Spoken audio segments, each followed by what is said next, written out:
در جمع خادمین پر افتخار این آستان مقدس به محضر ولی امرمون رهبر عظیم الشأنمان عرض میکنیم دست راستتون رو محبت بفرمایید. محضر مبارک ولی امر سیدنا القائد حضرت آیت الله امام سید مجتبی حسینی خامنه‌ای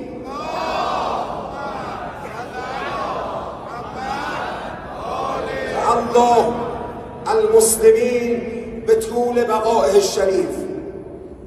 خداوند متعال را شاکریم که در لیلة القدر انقلاب اسلامی نعمت خود را تمام کرد و با استمرار شجره مبارکه ولایت، رهبری فقیه، مدیر، مجاهد، سالک از سلاله نبی اکرم صلی الله علیه و آله و سلم را به امت اسلامی ارزانی داشت و بدین وسیله غم جانکاه شهادت رهبر فقید را تسکین داد، حقجویان عالم را امیدوار و دشمنان را مأیوس ساخت.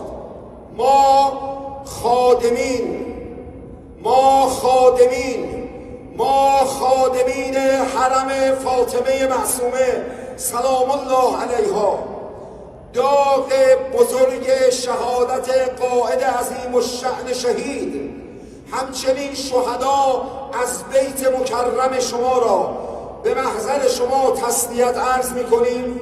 همچنین برای نعمت بزرگ ولایت حضرت عالی جبهه سپاس به درگاه الهی می ساییم و ضمن بیعت آمادگی خود را برای ادامه سربازی زیر پرچم ولایت فقیه اعلام می داریم.